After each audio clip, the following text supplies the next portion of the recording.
آج کل یہ جو وبا پھیلی ہوئی ہے اس کی وجہ سے ہر کوئی اللہ کی طرف دیکھ رہا ہے، قدرت کی طرف دیکھ رہا ہے، دعا کر رہا ہے کہ اللہ کسی طرح اس عذاب کو دنیا سے اٹھا لے، اور دعاؤں کی تلاش بھی ہے کہ کن الفاظ میں دعا کی جائے۔ قرآن میں بہت ساری خوبصورت دعائیں ہیں، گو کہ ہر دعا جو دل کی گہرائی سے نکلتی ہے میں سمجھتا ہوں اثر بھی رکھتی ہے اور طاقت بھی رکھتی ہے۔ لیکن سوچئے اگر کوئی ایسی دعا ہو جو اللہ تعالیٰ نے خود قرآن میں جس کا ذکر کیا ہو کہ مجھ سے ان الفاظ میں مانگو یا مجھ سے ان الفاظ میں بات کرو یا یہ کہو تو میں دے دوں گا، سوچئے اگر ایسی کوئی دعا آپ کی دل کی گہرائی سے نکل کے لگے تو اس کی کتنی طاقت اور کتنا اثر ہوگا۔ ایک ایسی ہی دعا قرآن کے اندر جو کہ وہ کہ قرآن کی ہر دعا میرے دل کے بہت قریب ہے، لیکن یہ خاص طور پہ یہ جو ایک آیت ہے یہ میرے دل کے بہت قریب ہے ذاتی طور پہ۔ تو میں نے درخواست کی میرے بڑے عزیز دوست، میرے محترم دوست، میرے استاد بھی ہیں زبیر احمد صاحب سے کہ زبیر صاحب سورہ بقرہ کی آیت نمبر 155 اور 156 پہ کچھ میری بھی تصحیح کر دیجئے، سمجھا دیجئے، اور مجھے امید ہے کہ اس وقت میں تمام پاکستانی، کیونکہ ہم اردو میں کر رہے ہیں، ہندوستان پاکستان اردو بولنے والے جہاں بھی لوگ ہیں ان کو شاید انشاءاللہ تعالیٰ اس سے کوئی فائدہ ہو سکے اور ہمیں بھی ہو سکے۔ زبیر صاحب السلام علیکم۔ وعلیکم السلام ورحمۃ اللہ وبرکاتہ۔ کیسے ہیں آپ فیصل صاحب؟ الحمدللہ زبیر بھائی، بہت شکریہ، آپ نے وقت نکالا اس کام کے لیے۔ آپ ہمیشہ میرے لیے یہ جو دعاؤں والا کام ہے آپ بیٹھ کے سمجھاتے ہیں۔ تو زبیر صاحب بغیر کسی تفصیل و تمہید کے سورہ بقرہ کی جو 2 آیات ہیں میں چاہوں گا اس پہ آپ کھل کے روشنی ڈالیے تاکہ ہمیں بھی کوئی فائدہ ہو اور انشاءاللہ تعالیٰ جو سن رہا ہے جو دیکھ رہا ہے اس کو بھی کوئی اس کا فائدہ۔ بسم اللہ الرحمن الرحیم۔ وَلَنَبْلُوَنَّكُمْ بِشَيْءٍ مِّنَ الْخَوْفِ وَالْجُوعِ وَنَقْصٍ مِّنَ الْأَمْوَالِ وَالْأَنفُسِ وَالثَّمَرَاتِ وَبَشِّرِ الصَّابِرِينَ الَّذِينَ إِذَا أَصَابَتْهُم مُّصِيبَةٌ قَالُوا إِنَّا لِلَّهِ وَإِنَّا إِلَيْهِ رَاجِعُونَ أُولَٰئِكَ عَلَيْهِمْ صَلَوَاتٌ مِّن رَّبِّهِمْ وَرَحْمَةٌ وَأُولَٰئِكَ هُمُ الْمُهْتَدُونَ۔ صدق اللہ العظیم۔ اللہ تعالیٰ یہاں پہ فرماتے ہیں کہ ہم تمہیں لازماً آزمائیں گے۔ یہ والی بات جو ہے نا وہ بہت بہت امپورٹنٹ ہے کہ اللہ تعالیٰ فرماتے ہیں کہ ہم تمہیں لازمی آزمائیں گے۔ اس کا مطلب کیا ہے؟ اس کا مطلب یہ ہے کہ اہل ایمان کو اللہ تعالیٰ نے یہ بتا دیا ہے پہلے سے، اللہ نے اپنی اسکیم سمجھا دی ہے کہ یہ نہیں ہوگا کہ تم ایمان لے آئے تو بس تم اب جنت میں چلے جاؤ گے، بلکہ اللہ تعالیٰ نے فرمایا ہے کہ ہم تمہیں لازمی آزمائیں گے۔ کس طرح آزمائیں گے؟ بِشَيْءٍ مِّنَ الْخَوْفِ، تمہیں خوف کے ذریعے سے آزمائیں گے، تمہیں کسی قطع کلام۔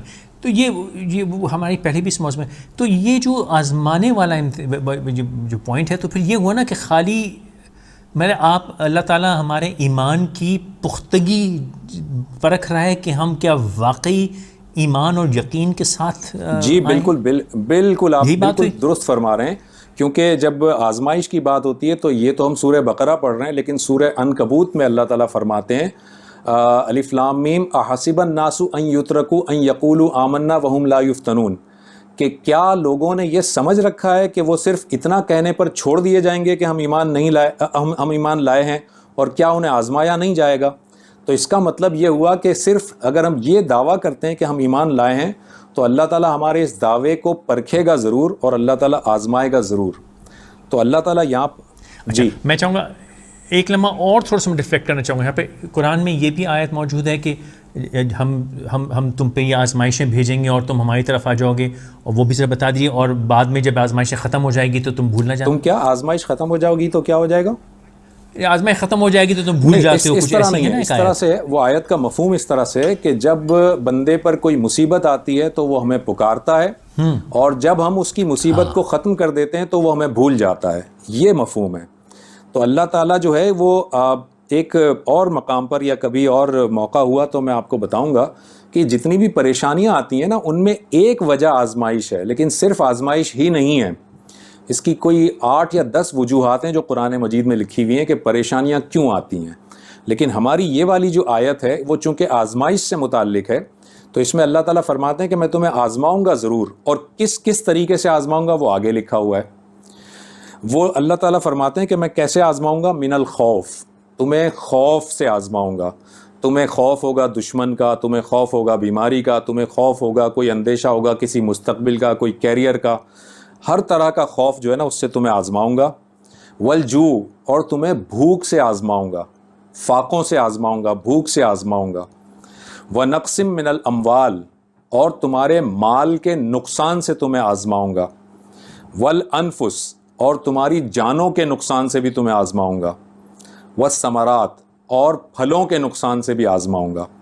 اب یہاں پر ذرا میں اس کو واضح کر دوں ہمارے ویورز کے لیے کہ اللہ تعالیٰ جب فرماتے ہیں کہ میں تمہیں نقسم من الاموال والانفس والثمرات کہ تمہارے مالوں سے, تمہاری جانوں کے نقصان سے اور تمہارے پھلوں کے نقصان سے آزماؤں گا, تو مال اور پھل میں کیا فرق ہے؟ تو یہاں پر مفسرین نے دو آراء لکھی ہیں, وہ دونوں بتا دیتا ہوں. ایک تو یہ کہ عرب جو تھے وہ عام طور پر جب مال کا لفظ استعمال کرتے تھے تو مال سے مراد عرب کے ہاں بھیڑ, بکریاں, اونٹ, یہ ساری چیزیں, مویشی جو ہوتے تھے ان کو مال کہتے تھے, یا دینار اور درہم کو مال کہتے تھے. اور جو ثمرات ہیں وہ جو پھل ہوتے تھے, کھجور ہو گیا یا اور جو ذرات ہیں ان کو وہ ثمرات کہتے تھے. تو ایک تو وہ اپنی ٹرم الگ الگ استعمال کرتے تھے, اموال کا مطلب کچھ اور وہ لیتے تھے, ثمرات کا مطلب وہ اور لیتے تھے. تو اللہ تعالیٰ انہیں بتا رہا ہے کہ میں تمہیں مال کے گھاٹے سے بھی آزماؤں گا اور تمہارے ثمرات سے بھی آزماؤں گا. اور دوسرے ہمارے مفسرین کی رائے یہ ہے کہ یہاں پر ثمرات یعنی پھل سے مراد اللہ تعالیٰ نے بچے, معصوم بچوں کو لیا ہے. یہ دوسری رائے ہے لوگوں کی. تو اس میں اگر وہ رائے کو ہم مان لیں تو اس کا مطلب اللہ تعالیٰ کہہ رہا ہے کہ میں تمہیں خوف سے بھی آزماؤں گا, بھوک سے بھی آزماؤں گا, تمہاری جان اور تمہارے مال کے نقصان سے بھی آزماؤں گا, اور تمہاری اولاد یعنی بچوں کے چھن جانے پر بھی تمہیں آزماؤں گا. وبشر الصابرین اور اے نبی آپ بشارت دے دیجئے ان لوگوں کو جو صبر کے ساتھ کام لیتے ہیں. یہاں تک اچھا یہاں میں پھر قطع کلامی کروں. جو آپ نے مال اور پھل والی بات کی, اگر میں اس کو, میرا آپ کا ہمیشہ کا یہ رشتہ ہے, میں اپنی ایک ناقص سمجھ سے اس کو سمجھنے کی کوشش کرتا ہوں. تو اگر میں یہ دیکھوں, میں مال اس کو سمجھوں کہ وہ مال جو میرے پاس مال ہے, دولت ہے, جو میرے پاس مٹیریل چیزیں ہیں, میں اگر اس کو مال سمجھوں, اور پھل کو میں وہ سمجھوں جیسے انگریزی میں کہتے ہیں نا فروٹس آف لیبر, یا وہ میری اچیومنٹس ہیں, میری سکسیسز ہیں. لے سکتے ہیں, یو آر رائٹ, بالکل ایسے ہی لے سکتے ہیں, جو میری اچیومنٹس ہیں. بالکل ٹھیک, بالکل صحیح, میری اچیومنٹس ہیں. تو مطلب میری اچیومنٹس کا بھی نقصان ہو سکتا ہے, مجھ سے چھینی جا سکتی ہے. میرا فزیکل مال, روپیہ, پیسہ, صوفہ, میری گاڑی چھن سکتی ہے. اور اگر میں اس کو اس وقت کے پیرائے میں لے کے آؤں تو یہ تمام چیزوں سے انسانیت, صرف اہل ایمان نہیں, پوری انسانیت بالکل آزمائی جا رہی ہے. پوری انسانیت, مال, دولت, ہر چیز سے اللہ تعالیٰ آزما رہا ہے. جان اور خوف و ہراس ہے. ایسا ہی ہے, خوف. تو یہ جو فریم سیٹ ہوا ہے, یہ اس وقت آج کی تاریخ کا 100% فریم. ایگزیکٹلی ایسا ہی ہے.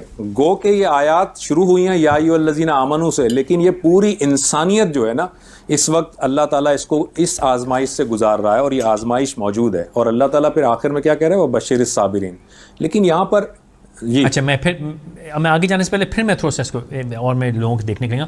اگر اہل ایمان کی تو اللہ تعالیٰ نے وجہ بتا دی کہ میں تمہیں کیوں آزما رہا ہوں, لیکن میرا یہ سوچنا ہے کہ یہ آزمائش جب تمام دنیا پہ آئی, ان لوگوں پہ بھی آئی جو کہ میں کسی کے ایمان کے, جو قرآن کو نہیں پڑھتے یا نہیں مانتے, ان کے لیے بھی یہ آزمائش ایک موقع ہے. ہر کوئی گھر بیٹھا ہے, تمام کاروبار زندگی بند ہو چکے ہیں, کسی کے پاس کرنے کو کچھ نہیں ہے, سب فالتو گھر بیٹھے. اگر اس وقت بھی لوگ, آج انٹرنیٹ کے زمانہ ہے, ہر کسی کے پاس ہر قسم کی نالج, انفارمیشن, اگر آج بھی وہ تحقیق نہ کریں اور وہ جو اللہ تعالیٰ کی ہدایت ہے اس کو تلاش نہ کریں کہ یار یہ میرے ساتھ کیوں ہو رہا ہمارا, تو ان کے لیے بھی تو ایک ذرا سے جھٹکا ہے نا کہ بیٹا آؤ تھوڑی تحقیق تو کرو, ہو کیا رہا ہے. بالکل یہی بات ہے, کیونکہ اللہ تعالیٰ نے, چونکہ ہمارا وہ ٹاپک نہیں ہے, مگر اللہ تعالیٰ نے دوسری جگہوں پہ فرمایا ہے کہ اللہ کے لشکر کو اللہ کے سوا کوئی نہیں جانتا. تو یہ دراصل غور کرنے کی چیز ہے ان لوگوں کے لیے بھی جو کہ اللہ پر ایمان نہیں لاتے, کہ یہ اللہ کے لشکر ہیں. یہ جو چھوٹا سا ایک نہ نظر آنے والا جو وائرس ہے نا, جس نے پوری دنیا کو, پوری ایٹامک پاور کو, نیوکلیئر پاور کو ہلا کر رکھ دیا ہے, یہ اللہ کے لشکروں میں سے ایک لشکر ہے. اور اللہ تعالیٰ کہتا ہے کہ میرے جو لشکر ہیں ان کو میرے سوا کوئی نہیں جانتا. تو یہ غور کرنے کا مقام ہے ان لوگوں کے لیے بھی کہ ہم اتنا کچھ سمجھتے ہیں, ہم پتہ نہیں مادی ترقی میں اتنے آگے ہیں, لیکن ایک چھوٹا سا وائرس جو ہے نا اس کے آگے ہم گھٹنے ٹیکنے پر مجبور ہیں. بہرحال وہ ہمارا اس وقت ٹاپک نہیں ہے. تو ہم اپنے اس ٹاپک پر میں آتا ہوں کہ یہاں پر جو بشر صابرین ہے نا، اس کے بعد وہ دعا آتی ہے جس کا آپ ذکر کر رہے تھے. اللہ تعالیٰ فرماتے ہیں الذین اذا اصابتہم مصیبۃ قالوا انا للہ و انا الیہ راجعون. کہ وہ لوگ کہ جنہیں جب مصیبت میں اللہ تعالیٰ مبتلا کرتا ہے یا جب وہ مصیبت میں گھر جاتے ہیں تو کیا کہتے ہیں؟ وہ کہتے ہیں بے شک ہم تو اللہ ہی کے لیے ہیں اور اللہ ہی کی طرف ہمیں پلٹ کر جانا ہے. یعنی صرف ایک جملہ کہتے ہیں انا للہ و انا الیہ راجعون. اب یہاں پر میں تھوڑا سا ناظرین کو توجہ دلانے کے لیے رکوں گا اور یہاں پر بتاؤں گا کہ دیکھیں اللہ تعالیٰ یہاں قرآن مجید میں بتاتا ہے کہ جب بھی کوئی شخص، کوئی ایمان والا مصیبت میں گھر جاتا ہے اور وہ مصیبت میں گھر جانے کے بعد وہ آہو بکا نہیں کرتا، وہ بین نہیں کرتا، وہ روتا نہیں ہے، وہ اللہ تعالیٰ پر شکوے اور شکایات نہیں کرتا، اللہ تعالیٰ کے سامنے وہ اس طرح سے بات نہیں کرتا، بلکہ وہ کیا کہتا ہے کہ بے شک ہم اللہ کے لیے ہیں اور اللہ ہی کی طرف پلٹ کر جانا ہے. تو یہاں پر ایک بات تو یہ پتہ چلی کہ عام طور پر جب ہم کسی کے انتقال کی خبر سنتے ہیں تو ہم کہتے ہیں انا للہ و انا الیہ راجعون. لیکن قرآن ہمیں یہ بتاتا ہے کہ یہ صرف انتقال کی خبر سننے کے لیے نہیں ہے، بلکہ اللہ تعالیٰ کہہ رہا ہے کسی بھی مصیبت میں اگر تم پڑ جاتے ہو تو یہ پڑھو انا للہ و انا الیہ راجعون. اور یہ پڑھنے سے ہوگا کیا؟ نتیجہ کیا نکلے گا؟ نتیجہ کیا نکلے گا؟ جی اچھا، میں پہ کہتا ہوں یہاں پہ بھی ایک روایت یہ بھی ہے کہ نبی پاک صلی اللہ علیہ وسلم کا اگر کبھی دیا بجھتا تھا بالکل اس پہ بھی آپ نے بہت اچھی یہ روایت یاد دلائی. نبی صلی اللہ علیہ وسلم کے جب کبھی کوئی دیا ہوا سے، تیز ہوا سے بجھ جاتا تھا تو آپ صلی اللہ علیہ وسلم انا للہ و انا الیہ راجعون فرمایا کرتے تھے. اور ہمارا یہ حال ہے کہ جب ہم لوڈ شیڈنگ میں جب لائٹ چلی جاتی ہے تو ہم جو ہے وہ مختلف اداروں کو جو ہے وہ برا بھلا کہنے لگتے ہیں. تو اصل میں جو ہے وہ یہ ہے انا للہ و انا الیہ راجعون. لیکن اب اس جملے کا آپ امپیکٹ دیکھیں، امپیکٹ کیا آ رہا ہے. اللہ تعالیٰ کہتا ہے کہ جو شخص یہ جملہ ادا کرتا ہے نا، اولئک علیہم صلوات من ربہم والرحمہ، ان لوگوں کے لیے جو یہ جملہ ادا کرتے ہیں، ان لوگوں کے لیے تمہارے رب کی طرف سے بہت عنایات اور بہت رحم ہوگا. آپ یہاں لفظ میں عنایات جو ترجمہ کر رہا ہوں نا، وہ صلوات کا ترجمہ میں عنایات کر رہا ہوں. یہ صلوات جمع ہے صلات کی. یہ صلات وہی والا لفظ ہے جو نماز کے لیے بھی عربی میں استعمال ہوا ہے، اور یہ صلات وہی والا لفظ ہے جو کہ درود کے لیے بھی استعمال ہوا ہے. سورہ احزاب میں انبیاء نبی صلی اللہ علیہ وسلم پر جو اللہ تعالیٰ فرماتے ہیں کہ میں درود بھیجتا ہوں اور میرے فرشتے بھی درود بھیجتے ہیں، تو یہی صلات کا لفظ ہی استعمال ہوا ہے. اور یہاں پر عام اہل ایمان کے لیے اللہ تعالیٰ نے صلات کا لفظ استعمال کیا ہے. یعنی اللہ تعالیٰ یہ کہہ رہا ہے کہ جو لوگ اس مصیبت کی گھڑی میں صبر سے کام لیتے ہیں اور وہ یہ اس بات کا اعتراف کرتے ہیں کہ ہم تو اللہ کے لیے ہیں اور اللہ ہی کی طرف ہمیں پلٹ کر جانا ہے، تو اللہ تعالیٰ کی جانب سے ان پر صلوات نازل ہوتی ہیں. یعنی ان پر اللہ کی عنایتیں، ان پر اللہ کی برکتیں، اللہ کی رحمتیں نازل ہوتی ہیں. وَأُولَٰئِکَ هُمُ الْمُهْتَدُونَ، اور یہی وہ لوگ ہیں جو دراصل ہدایت کے اوپر ہیں یا ہدایتی یافتہ ہیں. تو اس کا مطلب یہ ہوا، کنکلوژن جو بنا وہ یہ بنا کہ اللہ تعالیٰ اہل ایمان کو بتا رہا ہے کہ جب بھی تمہارے اوپر پریشانی آئے اور مصیبت آئے تو کیا کرو؟ صبر اور نماز کے ساتھ مدد لو.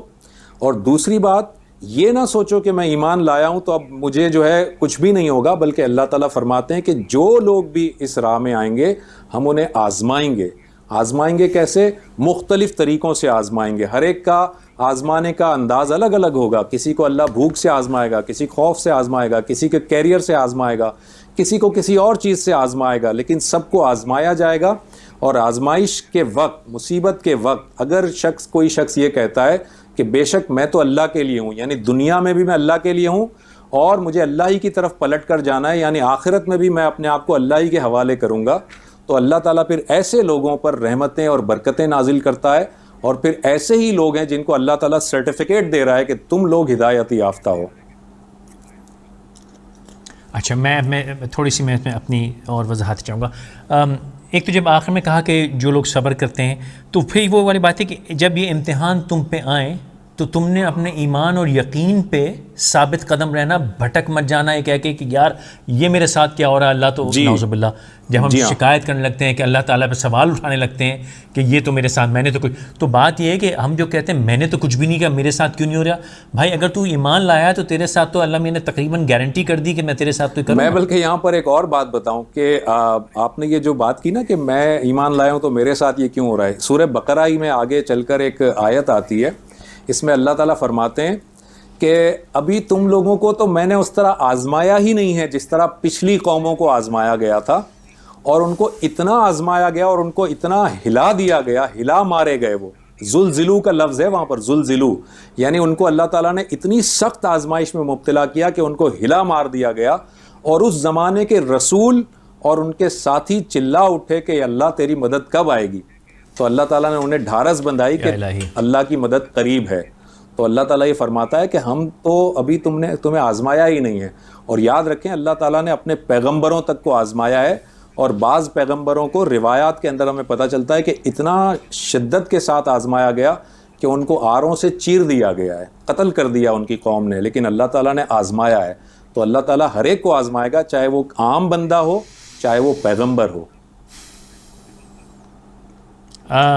بلکہ اگر میں غلطی کروں تو تصحیح کیجیے گا، اللہ تعالیٰ نے پیغمبروں کو بھی نہیں آزمایا، پیغمبروں کو تو بہت آزمایا ہے. وہ تو وہی والی بات ہے نا کہ پیغمبر کا تو چونکہ درجہ بہت بلند ہے، تو آپ جتنے بلند مقام پر ہوں گے اللہ تعالیٰ کی آزمائش اتنی ہی سخت ہوگی آپ کے لیے، اتنی ہی سخت ہوگی. بہت بات. تو اگر ہم یہ سمجھتے ہیں کہ ہم ایمان والے ہیں اور ہم بچ جائیں گے. اچھا میں تھوڑا سا کنٹروورشل بات کروں گا، لیکن میں کرنا چاہوں گا کہ اس آیت میں اللہ تعالیٰ نے یہ نہیں کہا کہ جو صرف مجھ پہ یقین رکھ لے گا، ایمان رکھ لے گا، میں اس کے ساتھ، اس کے لیے اچھی خبر نہیں دی. اچھی خبر اس کے لیے دی ہے جو شخص بالکل ان الفاظ میں کہتا ہے انا للہ و انا الیہ راجعون. یعنی کہ اچھا مطلب یہ بہت کلیئر ہے، اس میں کوئی بات یاد رکھنے کی ہے کہ یہ جو ہے تو یہ کہ جو یہ کہیں گے کہ میں اللہ کے لیے ہوں اور اللہ کی طرف پلٹ کر جانا ہے، لیکن اصل میں یہاں سے دل سے وہ اس بات کو مانے. اگر کوئی شخص دل سے اس کا اقرار کرتا ہے کہ میں تو اللہ کے لیے ہوں اور اللہ کی طرف پلٹ کر جانا ہے، اس پر یہ برکتیں اور رحمتیں نازل ہوتی ہیں.